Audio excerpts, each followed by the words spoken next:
SKBKT 2025 resmi dibuka. Pemuda baru siap bergerak. Saudagar IG Radio, kegiatan studi karya bakti Karang Taruna atau SKBKT tahun 2025 resmi dibuka di Dusun Toporeng, Desa Nepo, Kecamatan Malusetasi, Jumat 25 Oktober 2025. Pembukaan dilakukan langsung oleh Bupati Baru Andi Ina Kartikasari, didampingi Wakil Bupati Abustan Andi Bintang, bersama jajaran Forkopimda dan pengurus Karang Taruna se-Sulawesi Selatan. Acara diawali parade defile 7 kecamatan yang menampilkan kekompakan pemuda baru.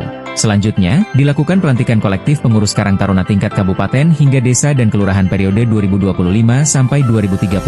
Tidak hanya seremonial, SKBKT dirangkaikan dengan kampanye gizi bertajuk Gerakan Makan Telur bagi anak-anak PAUD hingga SMP sebagai langkah konkret pencegahan stunting.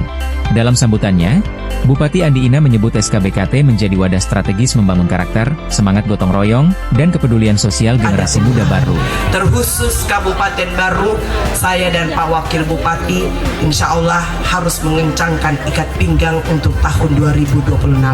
Oleh karena TKD tentunya transfer keuangan daerah Kabupaten Baru yang tadi saya katakan mengalami pengurangan sebesar 133 miliar rupiah. Saya dan Pak Wakil Bupati tidak akan pusing untuk memikirkan itu. Bupati juga mengungkap capaian pembangunan daerah.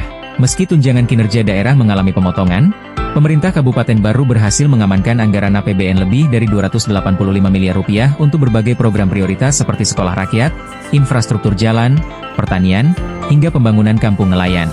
Kegiatan SKBKT 2025 mengusung tema, Pemuda Bergerak, Baru Berdaya, dan diharapkan melahirkan aksi nyata pemuda dalam mendukung pembangunan daerah. Kegiatan ini berlangsung hingga 26 Oktober dengan agenda sosial, pelatihan, dan bakti lingkungan bersama masyarakat. Dari Desa Nepo Malusetasi, IG Radio mengabarkan.